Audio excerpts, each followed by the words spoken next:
अनुवाद प्रकरण 34. मोशेचा मृत्यू. मग मोशे मोवाबाच्या मैदानांवरून यरीहो समोरील पिसगा पर्वताच्या नबो नामक शिखरावर चढला.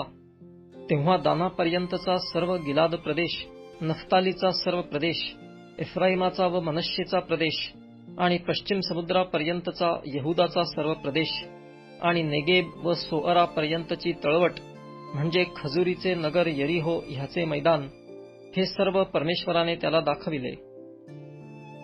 परमेश्वर त्याला म्हणाला, ज्या देशाविषयी मी अब्राहाम, इसहाक व याकोब ह्यांच्याशी शपथ वाहिली होती की तो मी तुझ्या संतानाला देईन, तो देश हाच. तो मी तुला प्रत्यक्ष दाखविला आहे, पण नदी ओलांडून तिकडे तुला जावयाचे नाही. परमेश्वराने सांगितल्याप्रमाणे त्याचा सेवक मोशे मोवाब देशीच मरण पावला आणि त्याने त्याला मोवाब देशातील बेथपौरासमोरील एका खोऱ्यात पुरले. परंतु त्याच्या कबरेची जागा अजूनही कोणाला माहीत नाही. मोशे मृत्यूसमयी 120 वर्षांचा होता, तरी त्याची दृष्टी मंद झाली नव्हती व त्याची प्रकृतीही क्षीण झाली नव्हती.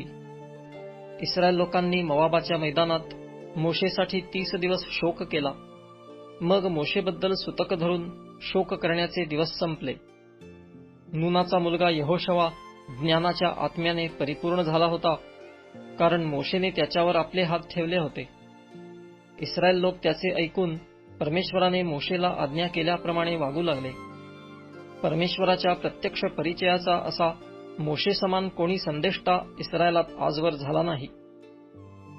मिस्र देशात फारो व त्याचे सर्व सेवक ह्यांच्यापुढे आणि देशभर जी सर्व चिन्हे व चमत्कार करावयाला परमेश्वराने त्याला पाठविले त्या बाबतीत, आणि त्याने सर्व इस्रायला समक्ष आपल्या हाताचा जो पराक्रम व जो भयंकर दरारा प्रगट केला, त्या बाबतीत त्याच्या समान कोणी झाला नाही.